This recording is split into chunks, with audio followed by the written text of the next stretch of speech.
सुबह उठकर हमने दिन की रोशनी में बाहर के माहौल का जायजा लिया। ये छोटा सा कॉटेज नुमा स्टोर गैराबाद जंगली इलाके में वाक़ था। चारों तरफ थोड़े थोड़े फासले पर ताड़ और नारियल के दरख्तों के झुंड खड़े थे। कहीं कोई खेत नहीं था, कोई झोंपड़ा तक नजर नहीं आ रहा था। सिवाय दरख्तों पर कभी कभी बोलने वाले परिंदों की आवाज के दूसरी कोई आवाज सुनाई न देती थी। कैप्टन जमशेद बोला, देखना चाहिए कि यहाँ दरिया है भी या नहीं, क्योंकि दरिया ही यहाँ से फरार का एक महफूज जरिया है। अगर हम उसके ऊपर की तरफ यानी अपस्ट्रीम जाएं तो इस शहर के इलाके से बाहर निकल सकते हैं। दरिया में पुलिस वगैरह का भी खतरा नहीं होगा। मैंने कहा, पहले चलकर नाश्ता बनाते हैं, ये बातें बाद में करेंगे। कमरे के पीछे दरख्तों में साथ साथ बने हुए बाथरूम और किचन थे। बाथरूम में पानी भी आ रहा था। किचन में गैस का सिलेंडर भी पड़ा हुआ था। एक रेफ्रिजरेटर भी था जिसमें दूध के डिब्बों के अलावा खाने पीने की तकरीबन सारी चीजें मौजूद थी। कुछ जरूरी बर्तन भी गैस के चूल्हे के पास मेज पर पड़े थे। हमने मिलकर नाश्ता बनाया, कॉफी बनाई और वहीं किचन में बैठकर नाश्ता किया। वहाँ खाने पीने का सामान देखकर मुझे ऐसे लगा था जैसे इस औरत ने यहाँ हमारे देर तक रहने का इंतजाम कर रखा है।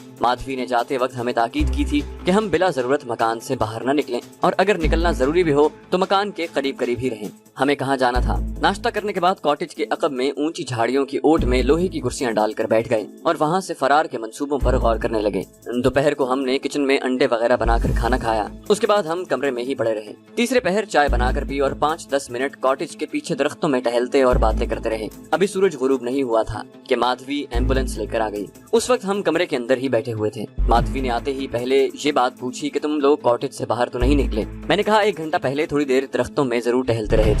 माधवी ने कमरे की खिड़की का पर्दा गिराते हुए कहा, अब ये गलती दोबारा न करना। पुलिस के साथ अब मिलिट्री इंटेलिजेंस भी तुम्हारी तलाश में निकल आई है। पूरे शहर की नाकाबंदी कर दी गई है। मैंने बड़ा अच्छा किया जो रात तुम्हें वहाँ से निकाल कर ले आई हूँ।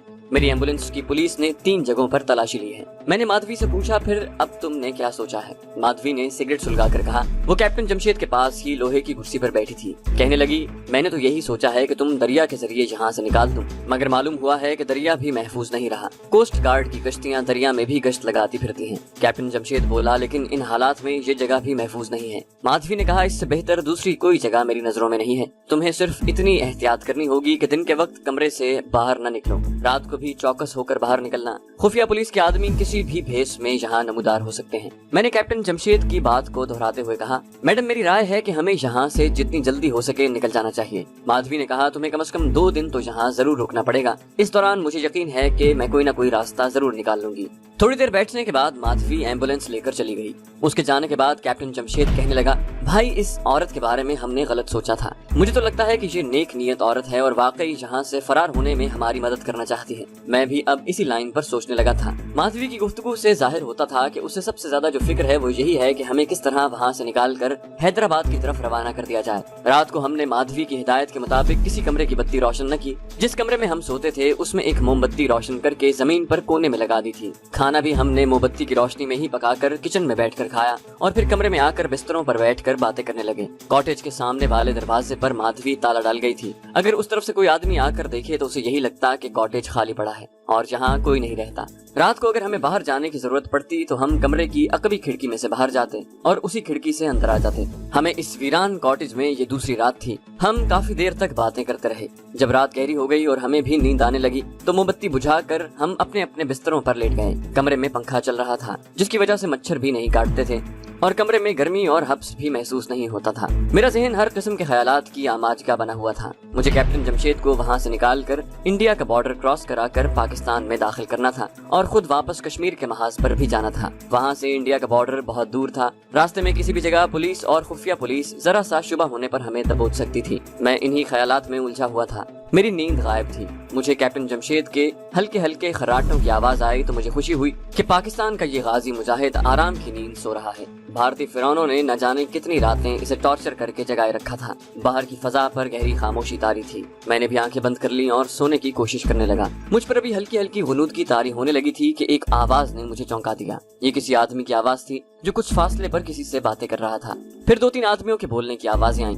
लगता था कि ये लोग बातें करते कॉटेज की तरफ आ रहे हैं। मैंने पहला काम ये किया कि सरहाने के नीचे से रिवॉल्वर निकालकर हाथ में ले लिया। कैप्टन जमशेद को मीठी नींद से जगाने को मेरा दिल न चाहा। मेरे कान बाहर से आती आवाजों पर लगे हुए थे। ये आवाजें हमारे कॉटेज के पास आकर रुक गईं। फिर किसी के दरवाजे को अपनी तरफ खींचने की आवाज आई। मैं बिस्तर से उठा और दबे पांव साथ वाले कमरे में आ गया जिसके दरवाजे को बाहर से ताला लगा हुआ था। बाहर कोई आदमी इसी दरवाजे को अंदर की तरफ धकेल रहा था। ये दो आदमी लगते थे। इनमें से एक ने अपनी जबान में दूसरे को कुछ कहा। ये शायद तेलुगु जबान थी, क्योंकि आंध्र प्रदेश में तेलुगु जबान ही बोली जाती है। तमिल जबान सूबा तमिलनाडु में बोली जाती है। मैं समझ न सका कि ये लोग आपस में क्या बातें कर रहे हैं। इतना मालूम हो गया था कि वो दरवाजे पर लगे हुए ताले को खोलने की कोशिश कर रहे हैं। मैंने कैप्टन जमशेद को जगाया। वो जल्दी से उठ बैठा और कुछ बोलने लगा था कि मैंने उसके मुंह पर हाथ रख दिया और दरवाजे की तरफ इशारा किया। बाहर वाले आदमी ताले की मुख्तलिफ चाबियां लगा रहे थे, मगर ताला नहीं खुल रहा था। मैंने अपने सरहाने के नीचे से रिवॉल्वर निकाल कर हाथ में ले लिया और हम तेजी से दरवाजे की दोनों जानिब उसी तरह खड़े हो गए कि अगर ताला खुल गया और जैसे ही कोई अंदर दाखिल हुआ उसको वहीं दबोच लिया जाए।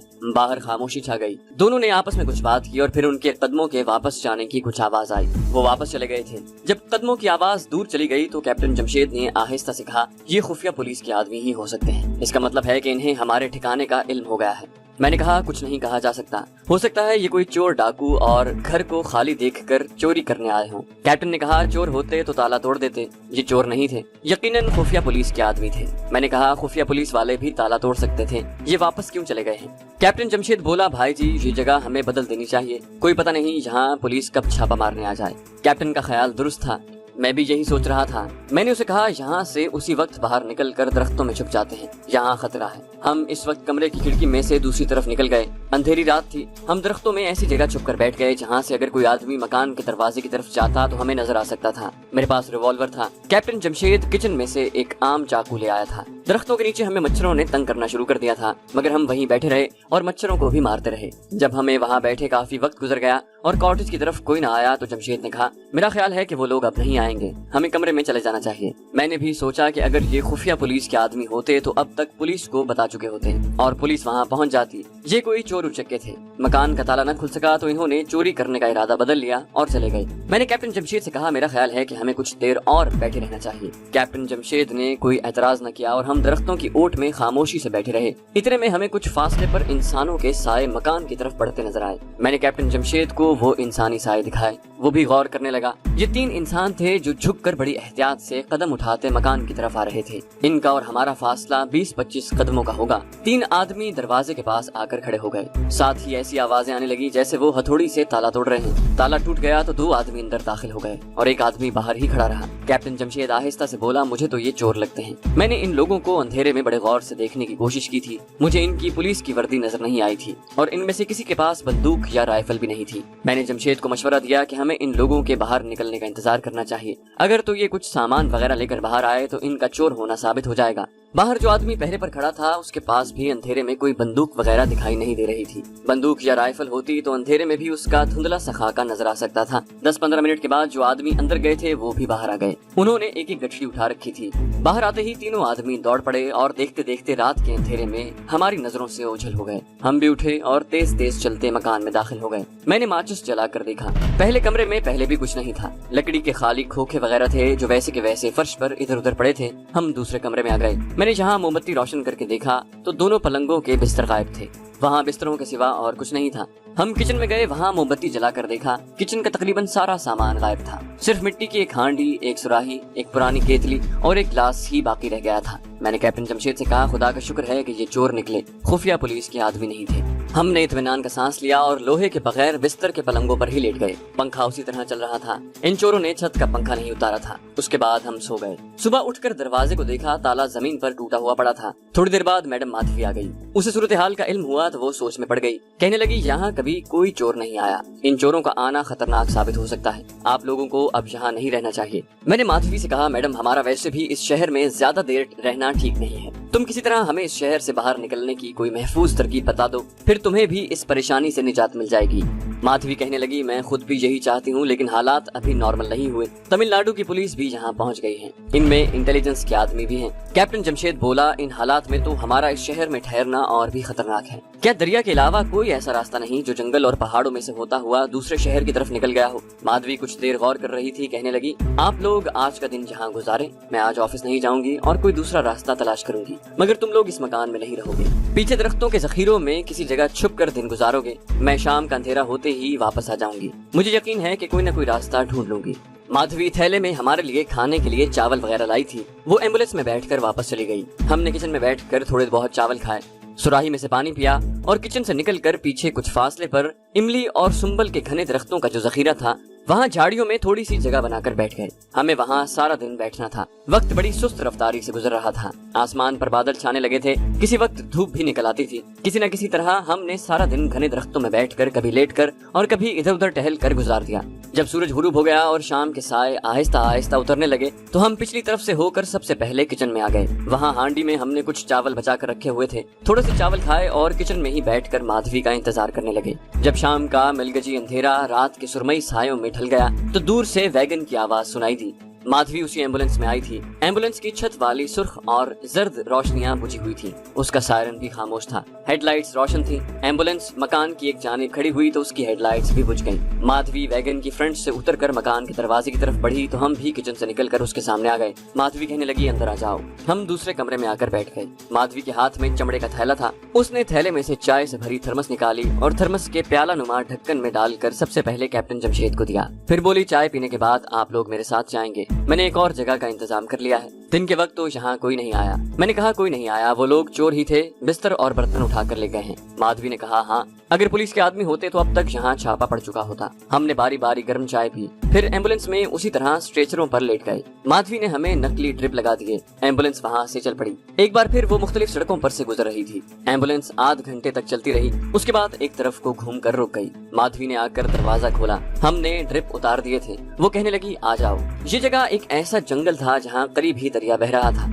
दरिया की तरफ से ठंडी हवा आ रही थी। माधवी ने बताया कि हम लोग दरिया के ऊपर की जानिब घाट से 6-7 मील आगे निकल आए हैं। उस तरफ दरिया थोड़े फासले पर बह रहा है। एक जगह अंधेरे में 2-3 झोंपड़े थे। माधवी ने कहा, ये झोंपड़े वीरान हैं, यहाँ कोई नहीं रहता। तुम लोग यहाँ रहोगे, मैं तुम्हें सुबह शाम खाना वगैरह पहुँचा दिया करूंगी। हम वाकई इस बक झक से तंग आ गए थे। मैं न रह सका। मैंने माधवी से कहा, मैडम, इस चूहे बिल्ली के खेल से तो बेहतर है कि हम दरिया के साथ साथ जंगल में निकल पड़ते हैं। मेरे पास रिवॉल्वर है, कैप्टन के पास चाकू है, हम अपना दिफा कर सकेंगे। माधवी ने झोंपड़े में मोमबत्ती रोशन करके एक ईंट पर जमा दी। कहने लगी, मेरी तरफ से बेशक अभी निकल पड़ो, मैं तुम्हें बिल्कुल नहीं रोकूंगी। आखिर मुझे क्या जरूरत है कि तुम्हारे लिए एम्बुलेंस लेकर मारी मारी फिरती रहूं। ठीक है, मुझे कैप्टन जमशेद अच्छा लगता है और मैं नहीं चाहती कि ये दोबारा भारतीय पुलिस के टॉर्चर सेंटर में जाए, लेकिन इसका मतलब ये भी नहीं कि मैंने जानबूझकर तुम लोगों को रोका हुआ है। मैंने माजरत के अंदाज में कहा, मैडम प्लीज ऐसा ना समझें, मेरा मतलब हरगिज ये नहीं कि तुमने जानबूझकर हमें रोका हुआ है। बात असल में ये है कि हम बार बार जगह तब्दील करने से बोर हो गए हैं। कैप्टन जमशेद ने भी माधवी का शुक्रिया अदा करते हुए कहा, मेरे लिए जिस तरह अपना कैरियर और अपनी जान तक खतरे में डाली है, मैं इसे कभी फरामोश नहीं कर सकूंगा। माधवी की काफी दिलजोई हुई और वो मुस्कुराने लगी। कैप्टन जमशेद, मैं बड़ी साफ बात करने की आदी हूँ। यकीन करो, मुझे तुमसे मोहब्बत हो गई है। अगर मोहब्बत ना होती तो मैं कभी ये कदम ना उठाती। माधवी उठकर झोंपड़ी से बाहर चली गई। मैंने कैप्टन जमशेद से कहा, तुम खुशकिस्मत हो कैप्टन कि ये औरत तुमसे मोहब्बत करने लगी है, वरना तुम्हें जेल के जजीरे से फरार करवाने में काफी मुश्किलात पेश आ सकती थी और हम पकड़े भी जा सकते थे। माधवी झोंपड़े में आई तो उसने अखबार में लिपटा हुआ एक पार्सल उठा रखा था। कहने लगी, इसमें बिरयानी है, ये मैंने तुम्हारे लिए खास तौर पर खरीदी है। थर्मस में चाय भी मौजूद है। तुम्हारी रात आराम से गुजर जाएगी। मैं कल शाम के वक्त आऊंगी और मुझे यकीन है कि तुम लोगों के यहाँ से निकलने का कोई न कोई बंदोबस्त करके ही आऊंगी। माधवी थोड़ी देर बैठ कर चली गई। हमने कागज का पार्सल खोला। अखबार के कागजों के अंदर केले के पत्तों में गर्म गर्म बिरयानी थी। आप जरूर सोचेंगे कि इस इलाके में बिरयानी कहाँ से आ गई। मैं इस इलाके में रहा हूँ और मेरी दास्तान सुनने वालों में से जो हजरात जनूबी हिंद के शहरों में रह चुके हैं, उन्हें मालूम होगा कि जनूबी हिंद में बिरयानी बहुत आम पकाई जाती है। होटलों, रेस्तोरांों, यहाँ तक के छोटे छोटे रेलवे स्टेशनों पर भी बिरयानी के पार्सल मिल जाते हैं। गाड़ी खड़ी होती है तो फेरी वाले लड़के पार्सल की आवाजें लगाते प्लेटफॉर्म पर नमूदार हो जाते हैं। उन्होंने केले के पत्तों में लिपटी हुई बिरयानी के पार्सल टोकरी में रखे होते हैं। आप केले के पत्ते हटाएं तो उसके नीचे गर्म गर्म बिरयानी निकल आती है, जिसमें गोश्त के छोटे छोटे टुकड़ों के अलावा खूब मसाले डाले होते हैं। ये खाना वो अरब ताजिर अपने साथ लाए थे जो कदीम जमाने में बसरे की बंदरगाह से माल लेकर जहाजों के जरिए निकलते थे और हिंदुस्तान के जनूबी साहिली शहरों से होते हुए मलेशिया, इंडोनेशिया और फिलिपाइन तक तिजारत की गरज से जाते थे। ज़हूर इस्लाम के बाद इन ताजिरों के साथ मुसलमान बुजुर्ग उलमा हजरात भी जरूर आते थे। इन इलाकों में इन मुसलमान बुजुर्गों के जरिए इस्लाम की शमे रोशन हुई। मालदीव और सिंगलदीप और जनूबी हिंदुस्तान के सारे इलाकों में आज भी उस जमाने की कदीम मस्जिदें आबाद हैं और मस्जिदों से 5 वक्त अजान की सदाएं बुलंद होती हैं। वो रात हमने एक झोंपड़े में बड़ी मुश्किल से गुजारी। मच्छरों ने झोंपड़े के अंदर और बाहर जलगार कर रखी थी। इतने मच्छर मैंने आज तक किसी जंगल में नहीं देखे थे। ऐसा लगता था कि हम मच्छरों के कारखाने में आ गए हैं, जहाँ एक सेकंड में 1000 मच्छर पैदा हो रहे हैं। हम इन खूनी मच्छरों से बचने के लिए वहाँ आग भी नहीं जला सकते थे। खतरा था कि आग देखकर कोई इधर न आ जाए। खुदा खुदा करके रात खत्म हुई और मच्छरों से पीछा छूटा। सुबह हमने एक दूसरे का चेहरा देखा। चेहरे मच्छरों के कांटे से सूजे हुए थे। दिन के 10 बजे के करीब माधवी आई। हम उस वक्त झोंपड़े के अंदर छुप कर बैठे हुए थे। वो हमारे लिए खाना वगैरह लाई थी। हमारे चेहरे देखकर और मच्छरों के हमले का सुनकर कहने लगी, तुम लोगों ने बड़ी अक्लमंदी से काम लिया कि आग रोशन नहीं की। ये जगह बदरुआई स्टेशन से ज्यादा दूर नहीं है और आग को देखकर कोई न कोई जरूर इधर आ जाता। स्टेशन पर एलोर पुलिस ने नाकाबंदी की हुई है। उसने हमें इतना डरा दिया कि दूसरी रात भी हमने आग न जलाई और मच्छरों से हाथापाई करते रहे। दूसरी रात भी आंखों में कट गई। दूसरे दिन माधवी दिन के 12 बजे आई। वो घबराई हुई थी। कहने लगी, बदरुआई घाट स्टेशन पर रात पुलिस एक ट्रेन को रोककर 2 घंटे तलाशी लेती रही। उसने कैप्टन जमशेद की तरफ देखकर कहा, कैप्टन जमशेद, मुझे मालूम नहीं था कि पुलिस के पास तुम्हारी तस्वीर मौजूद है। ये तस्वीर जेल में ली गई थी। अब तुम लोगों का यहाँ से फौरी तौर पर निकलना और मुश्किल हो गया है। कैप्टन जमशेद ये सुनकर हक्का बक्का सा होकर रह गया कि जेल के हुकाम ने उसकी तस्वीर पुलिस को दे दी है। कहने लगा, यहाँ तक मुझे याद पड़ता है कि जेल में मेरी कभी कोई तस्वीर नहीं उतारी गई। माधवी ने उसकी बात काटते हुए कहा, ये तुम कैसे कह सकते हो? तुम्हें वहाँ इतना टॉर्चर किया गया था कि तुम्हें तो अपना होश नहीं था। तुम कई बार बेहोश हो जाते थे। जेल के लोग तुम्हारी तस्वीर किसी भी वक्त उतार सकते थे। हम पर माधवी की बातों ने मायूसी तारी कर दी। जब हमने उससे पूछा कि इस जहन्नुम के झोंपड़े में हमें और कितनी रातें गुजारनी होंगी, तो वो बोली, मैं अभी इस मामले में कुछ नहीं कह सकती, क्योंकि पुलिस चारों तरफ फैली हुई है। पीछे बदरुआई घाट स्टेशन पर तो पुलिस ने छावनी डाल दी है और मेरी इत्तला के मुताबिक पुलिस के गश्ती दस्ते दरिया की दोनों जानिब तुम्हारी तलाश में गश्त लगा रहे हैं। ये सुनकर हम पर मजीद मायूसी छा गई। माधवी अगले रोज आने का कहकर चली गई। दिन हमने झोंपड़े के अंदर और कभी झोंपड़े से बाहर निकलकर इधर उधर झाड़ियों और दरख्तों के नीचे छुपकर गुजार दिया। तीसरी रात को आसमान पर बादल छा गए, बिजली चमकने लगी, बादल गरजने लगे और मूसलाधार बारिश शुरू हो गई। हम झोंपड़ी में बैठे थे। बारिश की वजह से मच्छरों से थोड़ी सी निजात मिल गई थी, मगर एक और मुसीबत नाजिल हो गई थी। झोंपड़े की छत जगह जगह से टपकने लगी। पहले टपकती रही, फिर परनालों की तरह पानी झोंपड़ी के अंदर हमारे ऊपर गिरने लगा। हम कभी एक तरफ हो जाते, कभी दूसरी तरफ हो जाते। झोंपड़ी नशेबी जगह पर थी, उसके अंदर भी पानी आ गया। हम झोंपड़ी से निकलकर बारिश में भीगते हुए जरा ऊपर एक ऊंची जगह पर दरख्तों के नीचे चले गए। अंधेरे में कुछ नजर नहीं आता था। दरख्त बुरी तरह टपक रहे थे, मगर हमारे सामने दूसरी कोई जगह नहीं थी। वहीं एक दूसरे के साथ लगकर बैठे रहे और रात गुजर गई। बारिश पिछले पहर रुक गई थी। बैठे बैठे दरख्त से टेक लगाकर बारिश में टपकते दरख्तों के नीचे किसी वक्त थोड़ी देर के लिए भी सो गए। दिन की रोशनी में देखा कि नीचे झोंपड़े बारिश के पानी में तैर रहे थे। नाचार उसी ऊंची जगह पर बैठे रहे। आधा दिन गुजर गया। माधवी की गाड़ी कहीं नजर न आई। भूख और प्यास महसूस हो रही थी। हमने पिछली शुरू रात को थोड़े से चावल खाए थे और पानी पिया था और अब आधा दिन गुजर गया था। मैं तो इससे भी ज्यादा भूख बर्दाश्त कर सकता था, मगर कैप्टन जमशेद के होंठ प्यास से खुश्क हो रहे थे। कहने लगा, मैं बारिश का पानी पीने लगा हूँ। मैंने उसे कहा, जिसे तुम बारिश का पानी कहते हो इसमें गंदा पानी भी शामिल है, ये पीने से बीमार पड़ जाओगे। तीसरे पहर जाकर कहीं बारिश का पानी उतरा और हम कीचड़ में से गुजरते हुए झोंपड़ी में आ गए। ठीक उस वक्त माधवी की एम्बुलेंस आ गई। उस वक्त मुझे माधवी पर सख्त गुस्सा आ रहा था। मुझे यूं महसूस होने लगा था जैसे इस औरत ने जानबूझकर हमें रोक रखा है और हमें पुलिस का खौफ दिलाकर आगे नहीं जाने दे रही। वो हमारे लिए खाना और गर्म कॉफी से भरा हुआ थर्मस लाई थी। कहने लगी, रात की बारिश ने हर तरफ जलथल एक कर दिया है। मैं तुम्हारे लिए कीमे की खिचड़ी पकवा कर लाई हूँ। ये हैदराबाद की खास सौगात है। मैंने किसी कदर तल्ख लहजे में कहा, मिस माधवी, प्लीज हमें वाज़े तौर पर बता दो कि आखिर हमें कब तक यहाँ रहना पड़ेगा। माधवी संजीदा हो गई। कहने लगी, क्या तुम ये समझते हो कि मैं तुम्हारे साथ ड्रामा कर रही हूँ? ठीक है, अगर तुम्हें मुझ पर भरोसा नहीं है तो बेशक यहाँ से चले जाओ, लेकिन अगर पुलिस ने तुम्हें यहाँ से निकलते ही पकड़ लिया तो हरगिज मेरा नाम किसी के आगे न लेना। कैप्टन जमशेद ने नर्म लहजे में माजरत पेश करते हुए कहा, नहीं मैडम, ऐसी बात नहीं है। असल में हमें यहाँ मच्छरों ने परेशान कर रखा है और कोई बात नहीं। माधवी का चेहरा अभी तक संजीदा था। हम कॉफी पी रहे थे। कहने लगी, मैं जो कुछ कर रही हूँ तुम्हारे भले के लिए कर रही हूँ, अपने शौक से नहीं कर रही। मैंने मायूसी के साथ पूछा, हमें तुम्हारे अंदाजे के मुताबिक यहाँ मजीद कितने दिन रहना होगा? वो पहले तो कुछ न बोली, फिर कहने लगी, मैं अभी कुछ नहीं कह सकती। यहाँ से मैं सीधी बदरुआई घाट के स्टेशन पर हालात का जायजा लूंगी। कल किसी वक्त आकर तुम्हें बताऊंगी। जब वो चली गई तो मैंने कैप्टन जमशेद से कहा, कैप्टन, मेरा ख्याल है कि अब हमें माधवी की बातों पर नहीं जाना चाहिए। हमें यहाँ से अपने तौर पर निकल जाना चाहिए। कैप्टन जमशेद ने कहा, मैं तो पहले भी तुम्हें यही कहता था और अब भी मेरा यही ख्याल है कि हमें इस औरत पर एतबार नहीं करना चाहिए। मैंने कहा, ये औरत तुम्हारी मोहब्बत में एक अजीब खेल खेल रही है। जहाँ तक मैं समझ सका हूँ, ये औरत तुम्हें अपने से अलग नहीं करना चाहती। ये मोहब्बत का मनफी खेल खेल रही है। कैप्टन जमशेद के चेहरे पर सोच की लकीरें उभरने लगी। मेरा भी यही ख्याल है। तो फिर तुम क्या कहते हो? میں نے جواب دیا کہ کل کا دن دیکھ لیتے ہیں، دیکھتے ہیں کل یہ عورت آ کر ہمیں کیا بتاتی ہے۔ وہ دن اور رات بھی ہم نے جھونپڑے میں اور کبھی جھونپڑے سے باہر درختوں میں گزار دی۔ دوسرے دن بارش نہ ہوئی، جس کے لیے ہم نے خدا کا شکر ادا کیا۔ اگلے روز دوپہر کے وقت مادھوی آئی۔ وہ گھبرائی ہوئی تھی یا گھبراہٹ کی اداکاری کر رہی تھی۔ کہنے لگی بدروائی گھاٹ پر تو پولیس کی بھاری نفری موجود ہے، پولیس کے پاس کیپٹن جمشید کی تصویروں کی کاپیاں موجود ہیں اور پولیس ہر مسافر کو غور سے دیکھنے کے بعد اسٹیشن سے باہر جانے کی اجازت دیتی ہے۔ اس کے بیان کے مطابق حالات زیادہ سنگین تھے۔ اس نے ہمیں خاص طور پر ہدایت کی تھی کہ ہم رات کے وقت بھی جھونپڑی سے باہر نہ نکلیں۔ وہ ہمارے لیے جو تھوڑا بہت کھانا لائی تھی وہ ہم نے کھایا۔ ہمارے پاس کچھ دیر بیٹھنے کے بعد مادھوی دوسرے روز آنے کا کہہ کر چلی گئی۔ جب وہ چلی گئی تو ہم نے ایک دوسرے کی طرف معنی خیز نظروں سے دیکھا۔ ہمارے چہروں کے تاثرات بتا رہے تھے کہ ہم دونوں ایک ہی بات سوچ رہے ہیں۔ میں نے کیپٹن سے پوچھا کیا خیال ہے؟ اس نے اس بات میں سر ہلاتے ہوئے کہا بالکل ٹھیک خیال ہے، ہمیں آج رات یہاں سے نکل جانا چاہیے۔ میں نے اپنی جیبوں کی تلاشی لی۔ میرے پاس انڈین کرنسی کے 40-45 روپے تھے، ریوالور بھی تھا اور کچھ فالتو گولیاں بھی تھیں جو میں نے پتلون کی عقبی جیب میں ڈال رکھی تھی۔